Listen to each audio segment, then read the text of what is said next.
If you listened to my last podcast with Tim Francis, then you'll know that he had a lot more to say and a lot more to contribute. So here's part 2 of how to really maximize your working relationship with your great assistant.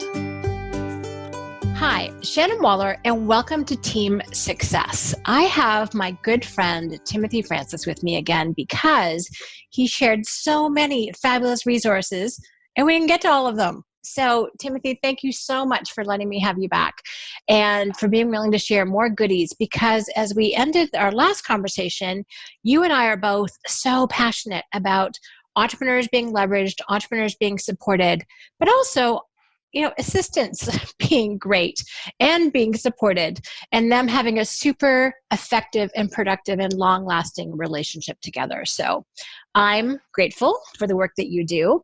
And I'm very happy that you're going to share some more goodies with us. Last time you shared 360 delegation and some tools, but there are a couple other things that I was just dying to get to, especially this 4 A's and a P thing.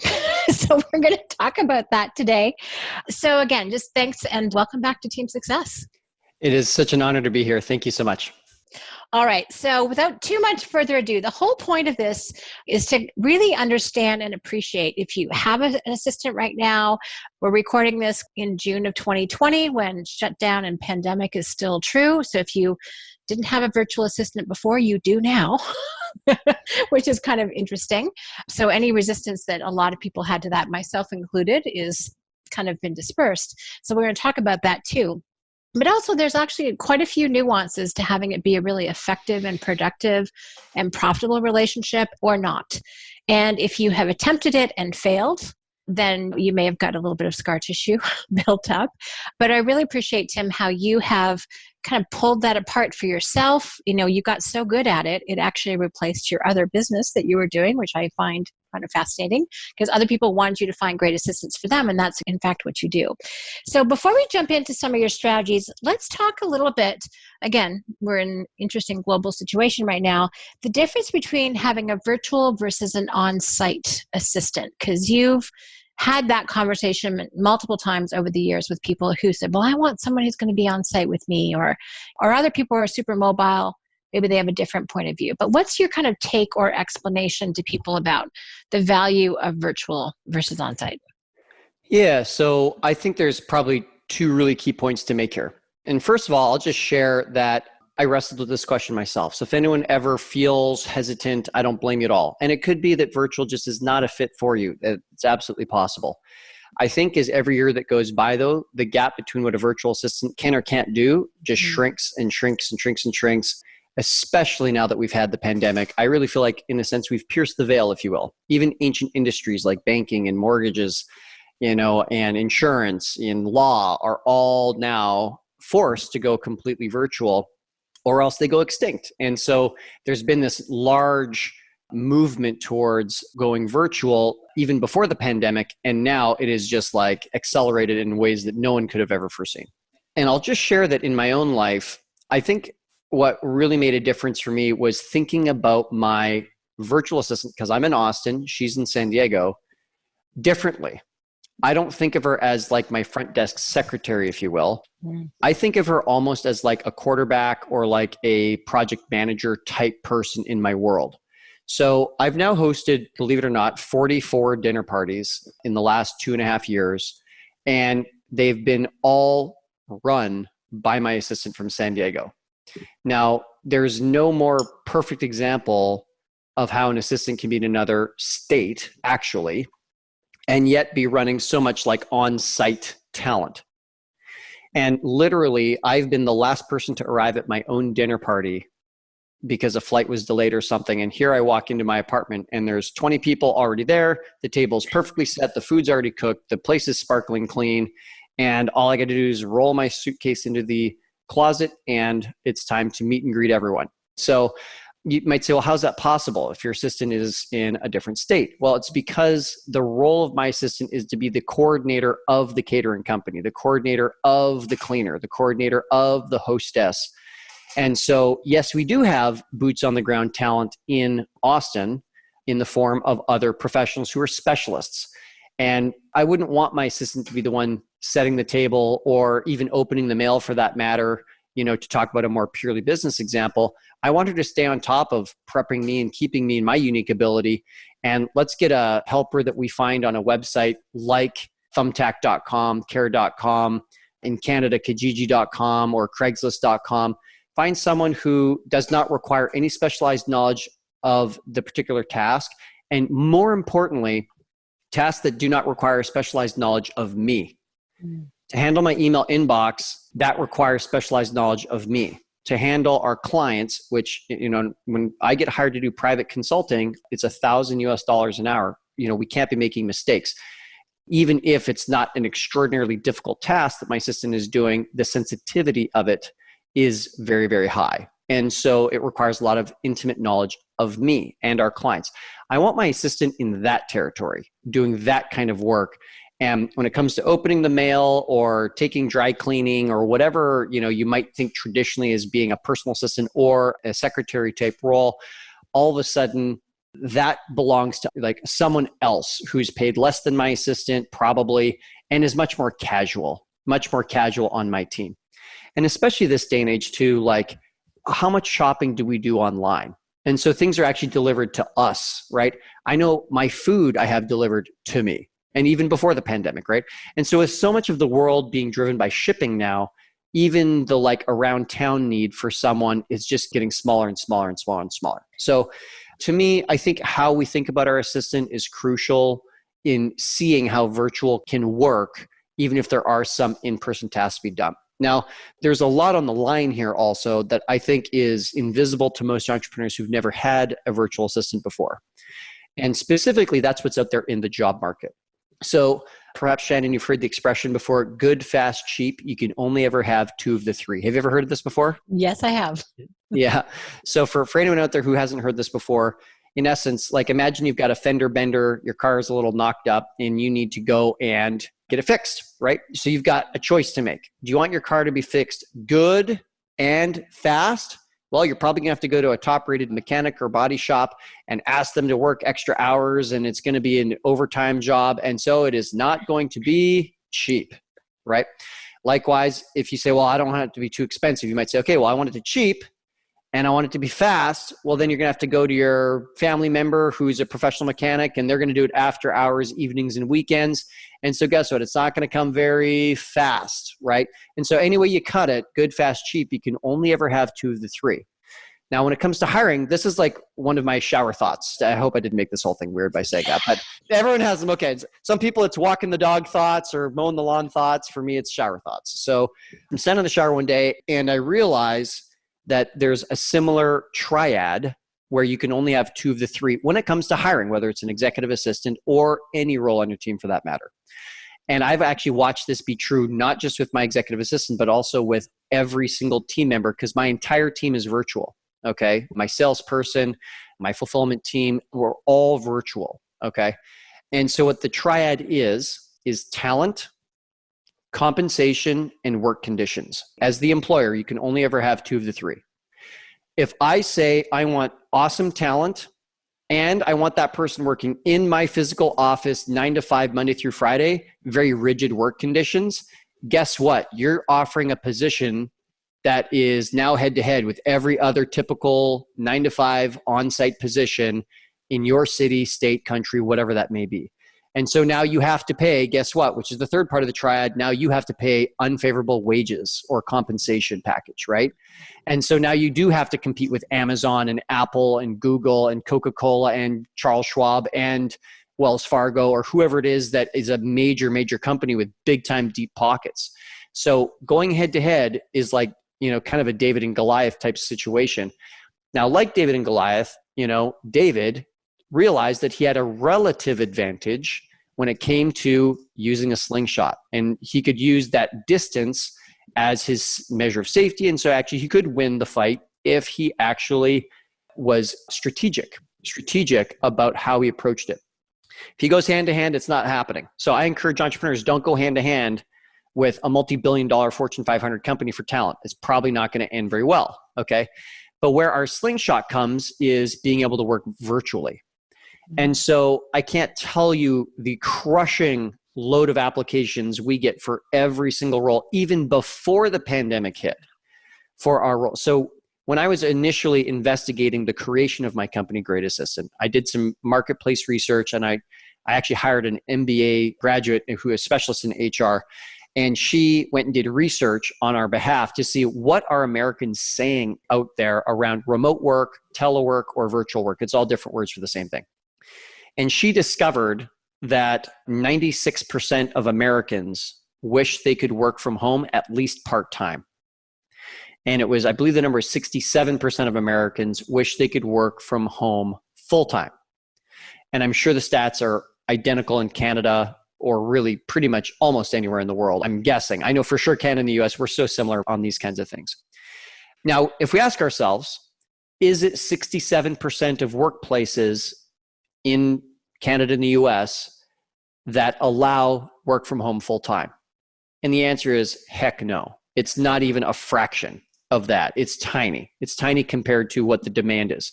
So if we can now very intelligently say, if I can offer work conditions that are super favorable, someone can work from home, maybe they don't have to work the strict 9 to 5, maybe it's 9 to 1, and then after that they can do whatever they want to do, and then maybe they come back online in the evening, maybe it's only part-time, right? Maybe as long as they get their work done, it doesn't matter if it's evenings, weekends. Like if I'm flexible around that, all of a sudden it's no longer a fair fight between me and the traditional corporate 9 to 5 because I'm offering something that they are not.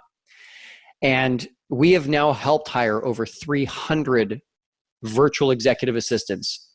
And I'm telling you, they are coming out of corporate, they're coming out of professional. So when I say professional, I mean like a law office or an architecture firm or an engineering firm, something like that. So whether it's professional or corporate, occasionally we have some people coming out of government or teaching or something like that.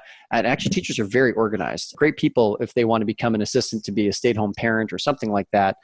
And I am regularly astounded with the caliber of talent that is applying for our roles.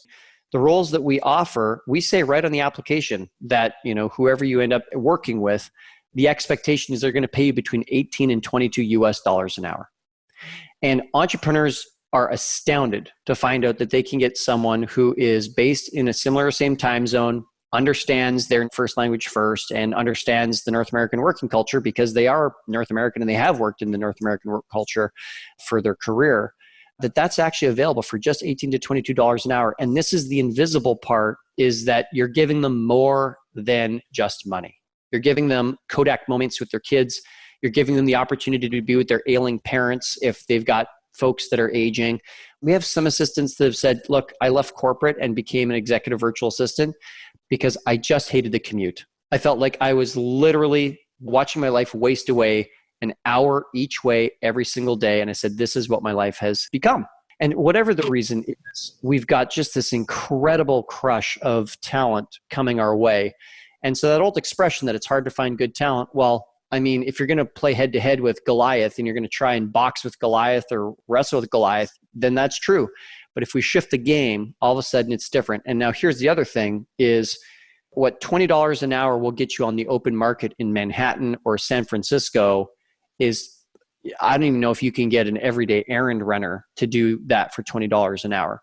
Whereas if you are in one of those cities, but you decide to hire virtually, now you might be hiring someone from Wichita, Kansas, or someone from Kalamazoo, Michigan, right? Who has everything that's needed. They've got the cognitive ability. They've got the affective drive and motivation. They've got the right Colby score. They've got it all. They're in a far less expensive place to live. And so therefore your $20 an hour gets you an incredible upside. So when we think about going from local to national or even international, if we're talking about crossing the border from Canada to the US, we're actually extending our catchment area as well.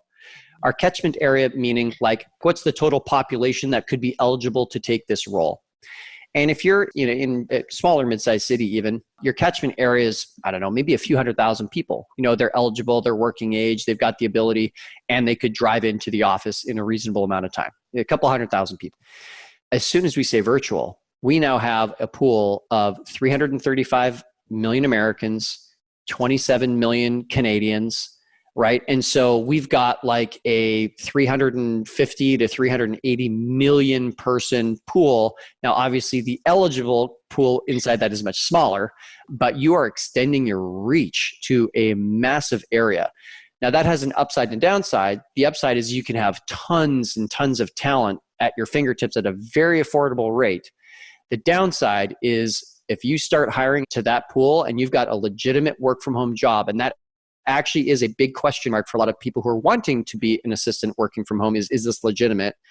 You will have such a crush of applications, it becomes a part-time job just sifting and sorting through the hundreds and hundreds and hundreds of applications that come through. It's not uncommon for us actually to be looking at 50 to 100 candidates to come down with 3 finalists for just one position. And I'll tell you, it literally is a part-time job to handle that volume of applicants. Well, and clearly you're the right who for that. So I love it. Well, this is fascinating. Well, all of those people who wanted to work from home got their wish, or at least a lot of them did, if they had that kind of a role. Now, all of those people who can are working from home in most cases. So that's really interesting. There's one other factor, and that is the trust factor, which is kind of interesting. And you have a great, we mentioned Gina last time because she's known to both of us. She's one of our brilliant associate coaches, and she's a client of yours too. And she kind of put it really well. I think for a lot of people looking at hiring virtual, although it is a little bit of our new normal, so hopefully this will make your job a lot easier. But she had some reservations going in. Can you share what she wrote to you? Because I think her way of articulating it was quite helpful. Yeah, Gina, I remember because this is before I replaced myself as a salesperson. So I'm the one who had the conversation with her, and she was kind of like, Tim, you guys can highly recommend it. I really want to do it. I'm just kind of not entirely confident virtual is the right way to go. And so we actually received a letter from her after she'd been with her assistant for a handful of months, and she was reflecting on it. And actually, I've got it right here. She says, in the beginning, I was very reluctant to hire a virtual assistant because I'm used to having someone work with me in the office. However, I gave Great Assistant a shot based on their recommendation to try a virtual assistant. Looking back, I realized my fears were the unknown. And that's really it right there, right? It was just fear of the unknown of what it was like to work with someone virtual. I'm amazed at the caliber of talent Great Assistant has access to. They work with executive assistants from corporate America and or someone that is used to supporting an entrepreneur like myself. And then she just finishes by saying, I recommend Great Assistant to any entrepreneur that's open to working with someone virtually. By using Great Assistant, the work is done for you, so you can roll up your sleeves and do what you want to do in the business. Isn't that a great, unique ability statement right there? 100% it is. So that's Gina Pellegrini, in case I didn't mention her last name, but just wonderful. And everyone listening to this will be in the entrepreneurial world, and having access to that quality and caliber of talent is very exciting. And again, I think people will have had to overcome their hurdle. We've been talking a lot about how companies have made 3 months worth of technological growth and really improved their Zoom capabilities, amongst other things. Basically, in 3 months, they've done what would normally take 5 years. So we have all jumped. It's the only time I've ever seen, and I'm going to say global, I don't know what's happening that far outside of North America and Europe, but we've all made this massive jump, right, at the same time. When else has that ever been true? I don't know. So it's, to my mind, there's massive opportunities here. And I'm sure some of the distinctions we're making today in 5 years will be almost irrelevant, which is kind of a fascinating thought. I want to jump to something else that you really, you use and that care about, as do I, and that is some profiles. You talked about the cognitive and the affective and the Kolbe or the striving ways. And so you use profiles and assessments when you are winnowing down that gigantic number to get down to 3 candidates. So what are some of the profiles that you found particularly helpful in helping, and why are they helpful? I mean, there's lots of good ones out there. I know I have my favorites, you have yours. I'm glad we align on a couple of them. So why is that sort of an important part of your process? I consider it a shortcut, but you're not a shortcut guy. So I'm curious as to as to how you use them, where you use them, when you use them, all that good stuff. Mm-hmm. Yeah. So I actually discovered Kolbe through Strategic Coach. So when I was in Coach, I remember my coach, Russell, he was giving us at the end of the first session, I think it was, very early on. He said, here's a preview of what's coming up in the next session is this thing called Kolbe. No need to go take the test. No need to know all about it until it's time. Now me being the eager beaver that I am or whatever, that night I got back to the condominium I was staying at in Vancouver, fired it up. I'm like, what's this Kolbe thing? I don't want to wait. My Fact Finder 7 is hungry, So off I went and I started learning. And I took the test and I was like spooked because it's so unbelievably accurate. And I was just like, oh my goodness, this is so cool. So I decided that night that I was actually going to go get Kolbe certified. And I think it was like actually before my next strategic coach session, I'd already flown to Phoenix, got fully certified, and showed up in my second coach session certified in Kolbe. So yeah. And one thing I really discovered about Kolbe is that follow through number, which is the second of the four numbers, that when getting an executive assistant who's going to be my mini-me, who's intended to kind of follow me around virtually speaking and kind of clean up after me, if you will, help me close loops, help put things back onto the plate if they've fallen off my consciousness or whatever, is really important. That follow-through number is higher than my number. Yes. Thank you. You talked earlier about, and I want to bring this back up actually, you talked about your assistant really needs to know you and really be personal. And this is so true. And it doesn't matter whether or not your follow through is a 2, like mine, and yours is a 6. But we both need to have people whose follow through is longer than ours, and again, there are strengths to a short follow through, there's strengths to a medium, there's strengths to a long follow through. So it's not to say none of us, we don't have strengths, but we start a lot of things, we may not finish them all. And we do need someone to close the loops, to fill the gaps. Our brains are going a million different places at the same time. So I just want to put a big exclamation point on that. Yes. And it's absolutely critical that someone else can pick up after you, not to demean, it's not like we're messy children or anything much, but it's so critical to have someone with a ton of mental energy for that type of task. Thank you for bringing that up because I could not agree more. Love that. Yep. So we have multiple people on our team Kolbe certified now, and it's part of our process. And every entrepreneur gets a Kolbe A-index test, and so does every one of our finalists. And so this is a pro tip here. Something I realized early on of Great Assistant was, wow, it's really expensive to buy a lot of Kolbe tests.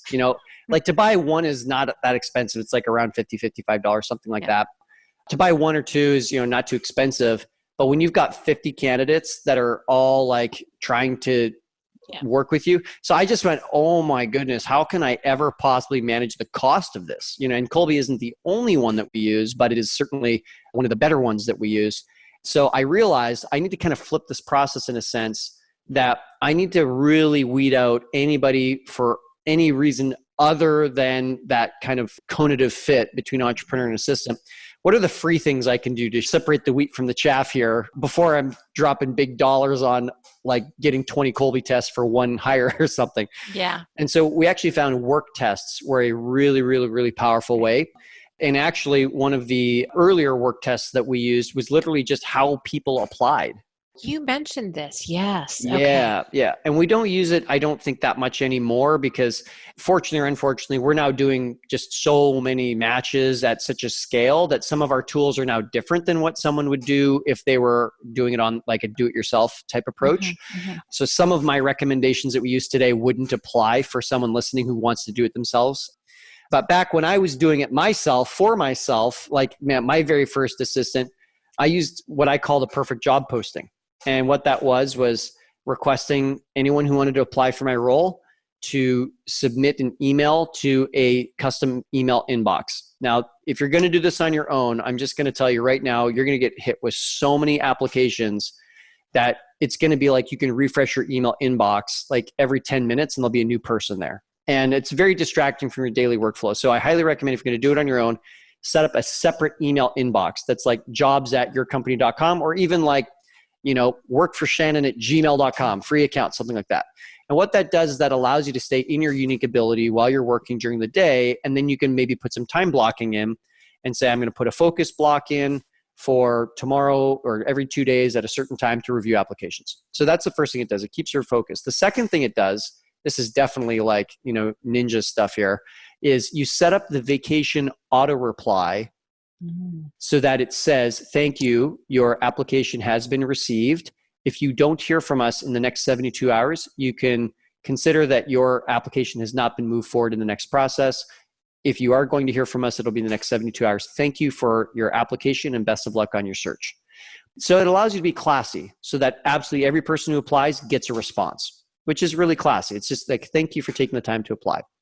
So then from there, I would have people submit an email to that custom email inbox, and it had a very specific subject line. And the subject line would say something like, hi, this is insert your name from insert your city, applying for insert name of role. what that created was, as all of these dozens and dozens of applications are coming in, I could just scan the subject line.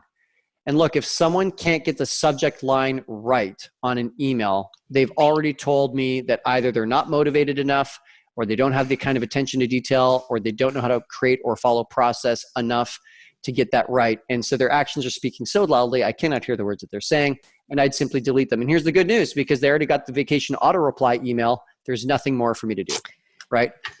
So I love that, because you're actually putting little hurdles in, which are cognitive ones, motivational ones, to say, okay, can this person follow instructions? Do they read to the bottom? Can they, as you said, follow a process? So that's really smart. I love that. So is Kolbe like the main profile that you use? Do you use any other affective instruments? Like, I would consider Kolbe an index, because you can't technically fail it, which I usually think I can do with a test. Are there any other indexes or anything for affect or cognitive? By the way, I love the work tests. And in fact, that's also what we found. We use a couple others, but getting people to write code, getting people to write a letter, getting people to answer the phone, really good test. That really works. Yeah. Is there any other official instrument that you use? Yeah, there are some expensive annual license, like many thousands of dollars per year, that we do use. I won't even get into them because they just don't really apply if you're going to do it on your own. But what it does is it allows us to look at cognition and affect, which are the other two circles that Kolbe is not designed to cover. So we're covering all three circles.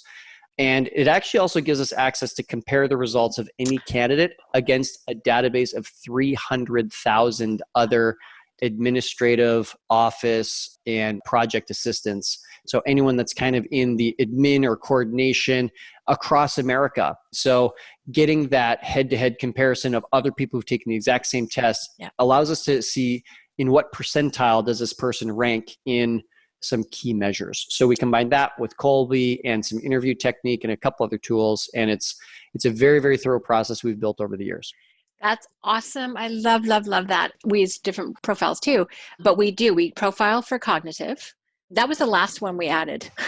But if the Kolbe is right and the personality is right and the person doesn't work out, there's only one thing left. And that's that's the mental horsepower. So we measure for personality and we measure, as we know, for Kolbe and striving. And if anyone's not familiar with Kolbe, it's kolbe.com. You mentioned that last time.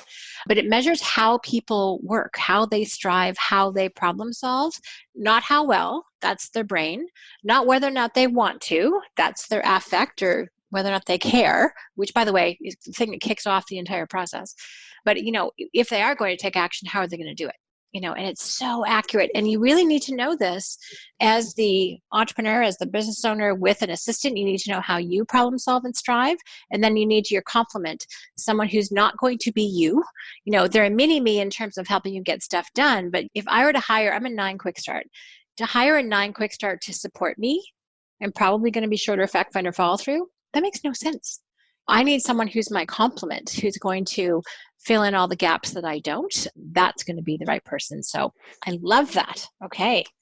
And I oftentimes think about if someone has a lot of quick start energy, they're really strong at getting to the start line, but they maybe struggle to cross the finish line. Whereas someone who's lower quick start, but has more follow through energy will be someone who is reluctant to get to the start line, but if they do, you can count on them to cross the finish line. And so if we can put those two people together to be a great relay team, it makes a ton of sense. And also just being sensitive that the gaps aren't too big. I mentioned the follow through energy. You want your assistant to be more follow through energy than you. If you're a 2 follow through though, and they're a 10, it's probably a deal breaker. Maybe there might be a lot of fighting unless you guys are very conscious about it and come up with what, I know this isn't a Kolbe term, this is a Tim Francis term, is come up with a conative bridge to come up with strategies on how to gap that. And even then it may not work out, but I'd say, as you're doing your assessments of your potential teammates, do get a Kolbe certified consultant involved, whether it's, through us because you join our program, or, you contact Kolbe for some help, or contact Shannon's team at Strategic Coach for some help. They can give you some incredible insight. That's brilliant. Yeah. And they have a great measure where when there's a difference of 4 or more, there's the potential, not the guarantee, but the potential for conflict. So, I work with my brilliant Nicole, 8742 compared to my 3295. And even if you don't know what the categories know, you'll know that they're quite different. So we're 5 apart, but we're incredibly conscious with a really good sense of humor And I stay in my lane and she stays in her lane, and it works brilliantly, and it has for years. It's not supposed to, but it does. And she has a 4 in quick start. So for me, I actually looked at someone who was an 8-7-3-2, and I'm like, no, I need the 4. I need the accommodating level of quick start, or it's going to be a disaster. I had a more crude term for it, but you get the idea. Yeah. And it's turned out really, really well. Now I probably use up her quick start by about 10:30 in the morning, but we've worked it out over the last 6.5. Oh my goodness, 6, almost 7 years. So pretty cool. All right. A couple of things I want to touch on before we wrap up today. The one is the weekly meeting rhythm. But before we get to that, can we talk about 4 A's and a P? We referenced that a few times last time, and you're holding me off there. And this has to do with onboarding. If you could just outline it, I don't want to give people too much detail. I want them to be curious. But what are 4 A's and a P? It's a great name, and I'm like, what do those mean? Shannon, suddenly I'm getting amnesia. I don't know if I remember what they are. No, I'm kidding. Look them up, darn it. Look them up. Yeah, so 4 A's and a P. Again, shower thoughts. I was just thinking about what would represent success when it comes to onboarding a team member. And again, set it up for the next time you hire an assistant and keep it, because the same idea can be used for any team member you're going to onboard. And Shannon, why this really came to mind for me, this is years ago now.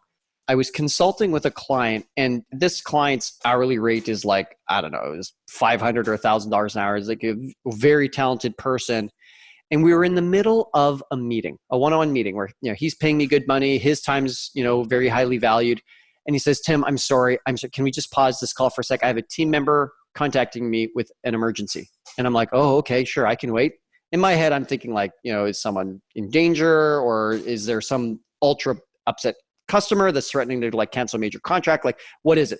So I quietly waited, and about 90 seconds later, he comes back and he says, okay, I'm ready to go again. And I said, well, is everything okay? What happened? He said, oh, that's one of my teammates. They needed a username and a password. Right. And, Yeah. And I said, oh, are they new? He said, oh, no, they've been with me for about 6 months. And in that moment, I just thought about, wow, how much time was lost to spending 90 seconds plus the changeover time of us getting back. Where were we? Multiply that by 2 hourly rates. And this should not have even happened, because if this person would have been properly onboarded months earlier, they should have known. Plus their time of being distracted and bottlenecked and stopped and hung up, it's just a nightmare. So it got me thinking about what would represent a great onboarding process. So this is where I came up with the 4 A's and a P. I also talk about this on the Forbes website. I did a series of videos with Forbes. 4 A's and a P. So the first is agreements. What agreements need to be in place? That is, literally what agreement do you have in place around pay, and when you're going to pay, and how you're going to pay, and what's the nature of the relationship, employer, contractor, and on and on and on. I think there's also something about, let's say, the soft agreements as well. And so in the very, very beginning, I always have my teammates report back to me at the end of each day that they are working, because you don't have the benefit of being in the same office, right? But we can still stay in touch with what's going on by simply having my assistant answer a few questions at the end of each day she's working. Yeah. Questions like, what did you do? Where did you get stuck? How can I support you? And what are you doing tomorrow, right? So simple agreement like that is, at the end of each workday, you'll submit a 4-question mini report to me. That way I can stay on top of how I can help you and support you and keep you moving, so you're not stuck all the way till our next weekly meeting. Right? Love that. Yeah. Yeah. Very, very good. So that's agreements. And that can include both kind of formal agreements and also just kind of working or soft skill agreements, if you will. Mm-hmm.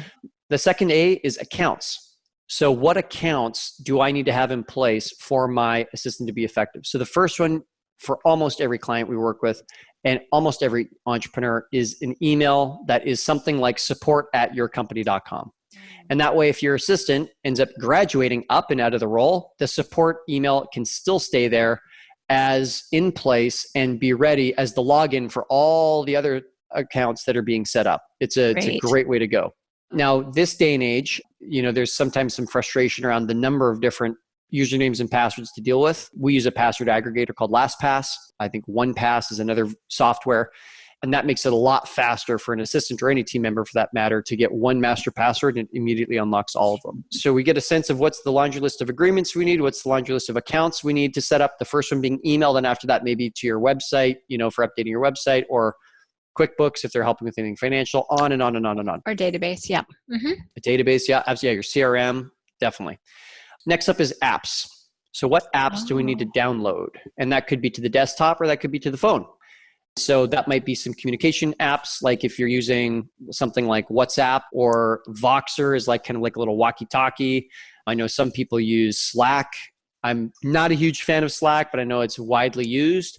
And there's both the desktop version and the cell phone version. And so you want to just create a list, like tell your assistant, go to the Apple Store or the Google Play Store or whatever and download these 8 or 9 apps and do it all at once. Next up is access. What kind of access do we need to grant? So that could be access to documents in Google Drive, if you're using Google Drive to share documents. Access, if you do have a physical team member on site, do they need keys or key codes to get into the building? One that comes up sometimes is actually, because my assistant's in a different state, when she logs into certain accounts, I get prompted on my cell phone in Texas that I have to put my fingerprint or some kind of verification code. So noticing that, right? And that's just all part of fraud protection, like banks, and sometimes even the Apple Store says, you've got a sign in coming in from a different state. What is this? Do you approve? So I can help her with that kind of access. So sometimes just pointing out, like, this is where we got to do a 2-person access versus just single sign in. That's helpful as well. So that's our 4 A's. And now we've got our P. So our P is payment. This will be a pro tip here, especially if you're going virtual, and especially if you're feeling a little hesitant in the beginning. Just know that your teammate, your new virtual assistant, might also be feeling hesitant. This is a two-way street. Maybe as much as you've never had a virtual teammate before, maybe they've never had a virtual workplace before. So something that candidates run into when they're initially going on the internet looking for a virtual assistant job, they'll type in work from home jobs or virtual jobs. And you know what they see is a lot of data entry, a lot of network marketing or MLM opportunities, and then online courses teaching you how to be a virtual assistant. There's so much clutter there. It's tough to find legitimate work from home job. And not to say that data entry is not legitimate, but let's say a wider range of work from home opportunities above and beyond data entry or starting your own business from home or something like that. So when I started learning what it was like to be in their shoes, I started thinking, wow, okay, so what could I do to inspire confidence in the first month? Now, depending on what rhythm you pay your team, some people are paying once a month, some people are paying every other week, whatever it is, I actually tell my new virtual teammates, and not just my assistant, but even like when my salesperson came on who also works virtually, who also took a big pay cut and left a major Fortune 500 company just so he could have a virtual opportunity. It's like, I'm telling you, my whole team, they just really appreciate that opportunity to work from home. In the first month, I pay at the end of every single week. And yes, it's extra work for me. And yes, it throws me out of my normal rhythm of when I pay teammates and whatnot, but I'm willing to do it for a teammate for 1 month. I'm telling you, as soon as they get that first pay, whether it's through PayPal or wire transfer or ACH or however it is that you're paying, as soon as they get that first payment, not only do they have confidence, but now they can go to their significant other or to their family or any of the doubters in their world who are like, oh, you're going to work from home? Like, that sounds like a scam. And they can say, well, actually, I just received my first payment and it was exactly what I was promised. I want to have that moment as soon as possible. When I think about leadership, I think about, I want to win 2 conversations. I want to win the conversation they're having in their head in the shower in the morning. And I want to win the conversation around their dinner table at night.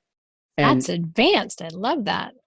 Thank you. Because what it tells me is that they're engaged at a level that they care enough, that they're thinking about it in the morning, and that the opportunity means enough to them and they're excited about it enough that they talk about their opportunity to work with my team around the dinner table at night. Like, hey, I had a great win today. I'd love to share it. That kind of energy. So yeah, let me just jump in here because 2 weeks is a long time to invest. If someone's trying to scam you, if you don't like the work, if you're not 100% certain, that's a long time to live with doubts, right? So that is such a cool strategy, is that, and it's for 1 month. So both of you have to, hang in there for that part of it. But that's very, very clever. And I think the idea of winning those 2 conversations, I've never heard anyone say that before. That's a very clever. I was actually in the shower when I was like, hey, I want to win the shower thought conversation and the dinner conversation. I love it. That's just a cool way of thinking about it. But that is so reassuring. And it's true. People, they have their own selves, conversation with yourself, but then they have their conversation with their others around the dinner table. So that is great. It's interesting. And I'm so glad you're outlining this for us today, because this is some of the differences that happen virtually versus, I mean, at this point, a lot of folks are virtual who weren't a few months ago, but those agreements and those soft agreements, I think, are super important because the number one objection, this goes back to our trust conversation earlier, is I don't know what people are doing. I don't know if they're busy. I don't know if they're just sitting on the couch watching TV, eating Doritos, whatever it is. So those questions, where'd you get stuck and how could I support you? So they're not like, did you do your job? But they're supportive questions, I think is so key. And I work with team members who are not as well taken care of as yours, who struggle to get the accounts or have to ask over and over and over again and interrupt for those 90-second conversations, and who don't have some of the technologies that they need to do their job and don't have the access granted that they need. So that's a massive frustration for team members, and it actually completely hinders their productivity. So then we get mad because they're not doing stuff the same way that we would, and we haven't given them the right tools. This outline of exactly what you need. Yes, you need a version of them in person, but 100% you need them virtual. So I think that's a great mental thing for me. All right, last thing I'm going to twist out of you, my friend, is the weekly meeting rhythm. And so you've mentioned that before, like you've mentioned the daily kind of thing, but how often do you recommend people connect with their teammates, with their assistants? What have you found that really has worked? One of the biggest mistakes we could make is ask someone to read our mind. I used to say I would be so wealthy.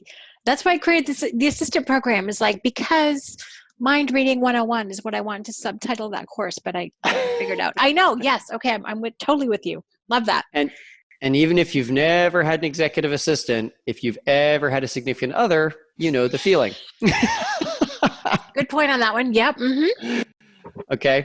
And so the process of leadership, virtual or in person, is, in my mind, a constant process of externalizing expectations and clarifying them. Okay. And in a virtual environment, it's even more important because you may not have the benefit of seeing the look of sheer panic on their face. If they, you know what I mean? If they, they might say, yeah, that sounds good. But like, really, if you could see their face, they're like, eyes are bulging, right? Now, obviously with Zoom and other video conferencing technology, it becomes much richer. And so we can pick up on those nonverbals. I would say that anytime your assistant is frustrated, or even probably even to really bring the accountability to the table, is every time you're frustrated with your assistant, just assume it's a leadership issue, not their issue. And more than once, I've been like, nope, fine. And for the record, I've had virtual assistants for 12 years now. So people are like, wow, this is a new thing. This is incredible. I'm like, no. I'm excited that you're new to you. yeah, exactly. Yeah. How do I put this? Yeah. So, it's like almost every single time that I think that it's like, oh no, finally I found something that is an assistant issue. I realized there was an issue with me. I didn't onboard them properly. I didn't train them properly. I didn't externalize my expectations. There's something I could have done differently. And, something as simple as, and this is even a new discovery from 2020, I realized how much I appreciate someone saying back to me what it is that I requested. Mm-hmm. And I almost felt silly saying it to my great assistant, Denise is her name. I almost felt like I was patronizing or something like that. And so I didn't say it for like quite a many months. And then after that, we just had a few breakdowns. I just said, Denise, I don't know how to say this, and I hope this doesn't come across weird, but what would make a big difference for me is when I request something, is if you would just say, Tim, got it. What I will do is, even if it's just over WhatsApp or whatever the communication platform is, and it's not a synchronous live conversation, like, I don't know, there's just something about reading it back that makes me feel like, okay, got it. It's been clearly communicated. Furthermore, if she writes it back and I'm like, oh, that's off by a few degrees to the east or the west, I can catch it and I can say, Denise, that's exactly what I said, but it's actually not what I was intending. Yeah. Yep. Please let me update. And, I rewrite her back, or if it's a live conversation, I say it back, and then we get aligned. And now after that, she's off to the races. That is so critical. And it's interesting because we think we've said something, right? In our head, it was super clear, came out as mush, or came out a few degrees off. You're like, oh, that's what I said I wanted, but no, that will not work. So we get smarter when someone reflects it back to us. So that whole reflective listening a little bit, but it's that deep listening and saying what it seems like what you want is, or this is a Chris Voss, never split the difference negotiating strategy. It seems like, it sounds like, and that is so powerful. And when you say that to someone, they have a chance to say, yes, that's it. which is a very powerful thing. You're right. That's kind of what you want to hear back from someone. Or no, this is it. You know what I mean? Right. So that's actually a negotiating strategy for someone to say, it seems like, it sounds like, as soon as they think they've got the heart of the message, and then that person will automatically clarify it. So what you're talking about is a really proven negotiation strategy for the FBI hostage negotiators. Also works well between assistants and, and entrepreneurs. Yeah, I love that. So talking about meeting rhythms and whatnot, there's a really powerful 80-20 here. And, we all know the 80-20 rule, the Pareto principle. And it was taught to me by Mike Rhodes, who's an entrepreneur in Australia. And it was a version of 80-20 I hadn't heard before. And like in my career, I've literally hosted something called the 80-20 Summit twice. So I spent a lot of time thinking about this thing called 80-20. And yet I'm getting taught something new. I was like, this is great. So he taught me something called hourglass. And so if you imagine the shape of an hourglass, it's big at the top, it's skinny in the middle, and it's big at the bottom. And he said the first 10% of any task or project is leading the work. Then you go down to the skinny part of the hourglass, and that's 80%. That's 80% of the energy required is actually doing the thing. And then the last 10% is when we review what happened. So I put labels on it: lead, do, review. Leading is the first 10%, doing is the middle 80%, and reviewing is the last 10%. And so if we as entrepreneurs are tired and exhausted and needing help, it's because we're spending too much time in the middle 80%. Right. So it follows logically that we're going to have to get better at leading and better at reviewing. And so that's why, like in our last episode together, we talked about 360 delegation, right? And that's a way to get very good at leading. Now, another critical component for that is actually having regular meetings with your assistant. Right. Some entrepreneurs ask me about this and they're like, I hate meetings. I want fewer meetings. And here you're telling me that I have to have yet another meeting, a weekly meeting with a team member. My response is, well, that's so interesting because I actually want to have more meetings with my assistant. And I know that sounds so counterintuitive. I started with a weekly meeting with my assistant once a week. So it would have been 7 years ago. I started 12 years ago, Shannon. I did it all wrong for 5 years. And then 7 years ago, I started working with North American talent, coming out of corporate professional settings in Canada and the US. And in that scenario, I started with one weekly meeting a week of an hour. And after that, I started actually meeting with my assistant for not 60 minutes, but 90 minutes. And we're a few years in, and then it turned into actually twice a week. And now I'm at the point that I actually have a 90-minute long meeting once a week with my assistant for us to go through the huge backlog of what's happened in the last week, and her catching all the pieces I've thrown and her saying, okay, do you still want this? Are we removing it? Are we delaying it? Like, what's going on?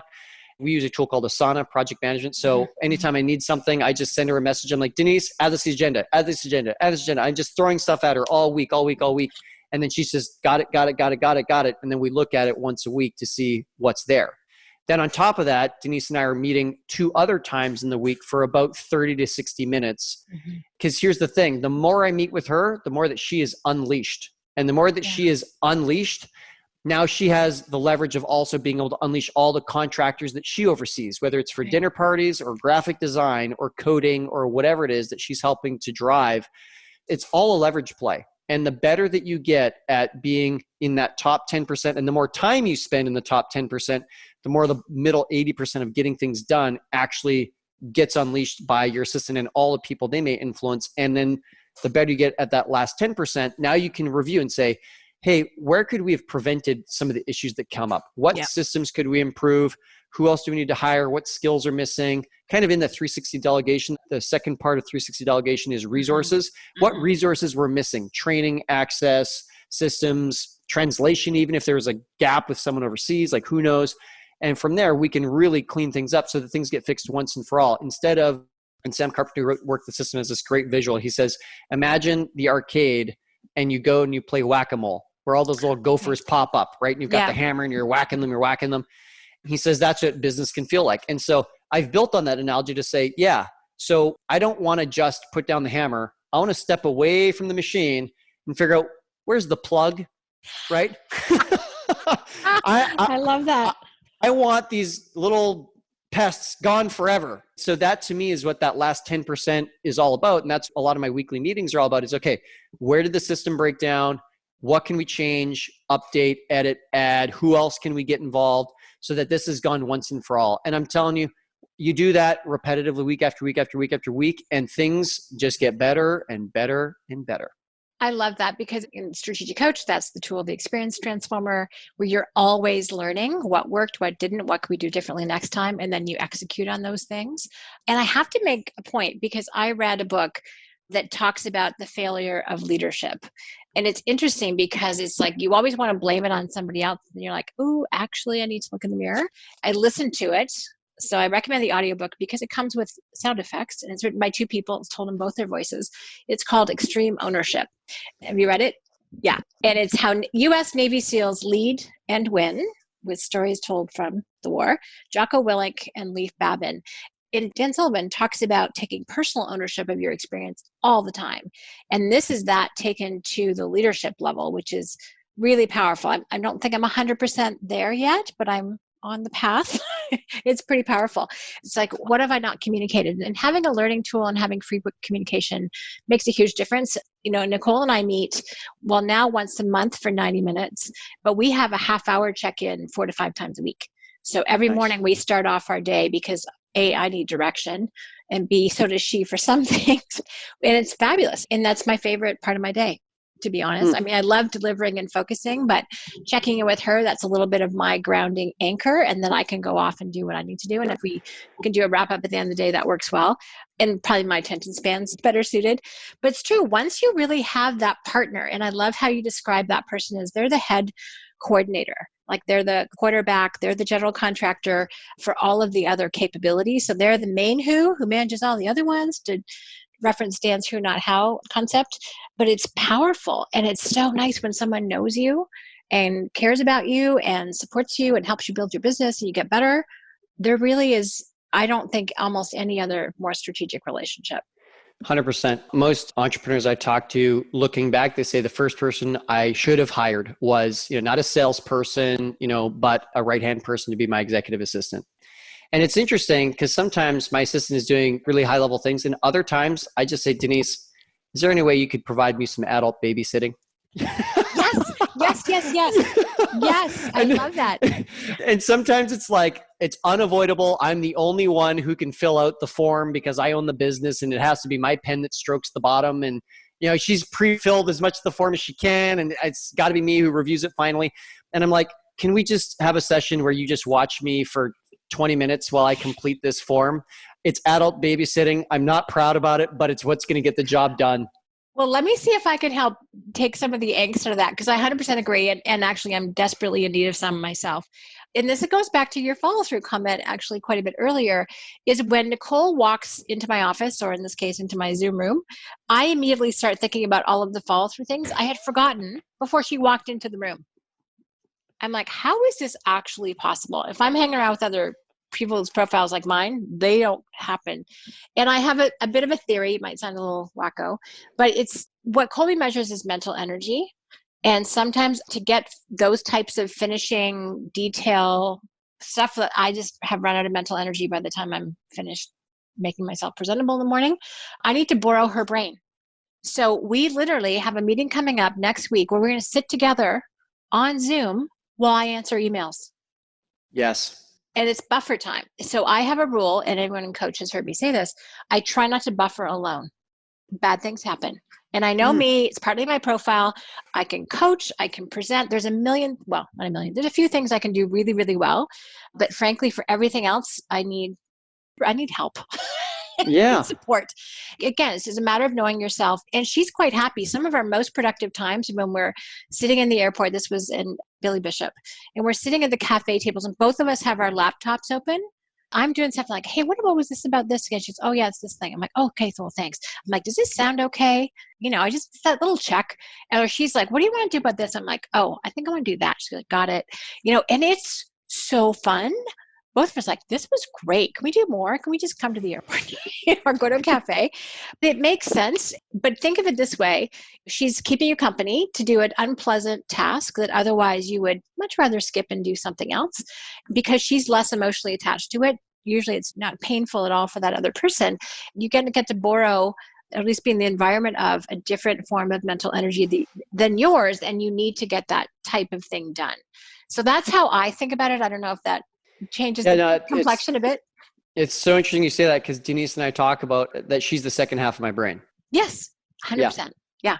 yeah, And yeah, together you're a much bigger whole too. You've got a very good brain, don't get me wrong, but it's like it gets more complete and gets richer, and your mind, more connections get made between the two of you. So, okay, Timothy, you and I could keep talking, but I'm sure people want to go and get their own great assistant right now. So can you let us know how people can reach you? You've referenced some great tools that people have available, or if they want to kind of have that conversation about, how that might work for them, whether or not they're a right candidate and vice versa. I know you've created a special link for us, which is lovely. Yeah, absolutely. So folks can go to greatassistant.com/strategic coach. And of course, strategic coach has that double C in the middle. On that page, you'll see it says fans of strategic coach. There's a welcome video for me. And at the bottom, there's actually 3 buttons. One button says book discovery call with client advisor. So if you'd like to speak with Eric from our team, the call is usually about 45 to 60 minutes. He's listening for 3 things: fit, timing, and profitability. And if it's not a fit, if he thinks it's not a fit, he's going to tell you. He'll also offer some resources, which is a little bit different. Like, this is not a traditional sales call where one person's trying to pitch the other. It really is a fit because our success rate is far and away the best in the industry. And it's because we're very thoughtful about not just who we work with, but the timing, because there's such thing, Keith Cunningham talks about, there's such thing as the right idea at the wrong time. So fit, timing, and profitability. And if you and Eric both think that it's a good idea, then from there, perhaps you would join our program. Now, also on that same page at greatassistant.com/strategic coach, there's another button. It says download free tools. And that's where you can get the tools that we've talked about today, as well as the tools from our last episode that Shannon and I have done here, including 360 delegation and some of those other tools. And there's a third button also on the same URL at greatassistant.com/strategic coach. And that is to simply join our Facebook group. It's free to join. There's some great chatter in there about anything to do with becoming an executive entrepreneur. And so it's a nice spot to share stories about your assistant or looking for any guidance or anything like that as well. So that is what's available at greatassistant.com/strategic coach. Awesome. I actually feel like we've all just gotten an upgrade in terms of our capabilities for thinking about the role, making sure it's a success for both of us. The thoughtfulness and attention that you give to the whole process, thoughtfulness is a really good word, I think is key. As everyone knows, I'm super passionate about teamwork, and especially the one with assistant. For me, it's been by far the best hire I've ever made. I've hired salespeople, I've hired lots of folks, but the one that has personally leveraged me the most, both in terms of productivity and profitability, has 100% been hiring Nicole, who's now virtual, everybody. So yes, I cannot say it strongly enough. So thank you, Tim. Just a total pleasure to hang out with you again. I hope everyone listening walks away with a ton of information and hopefully excitement and a sense of hope and optimism about what is possible for you. Obviously, Tim, you're a phenomenal resource. I'm going to suggest you take advantage because I think everyone should have what I have, and you've helped to make it easy. But anyway, thank you so much for sharing your wisdom, and I can't wait till we get to chat again. Thanks again, Tim.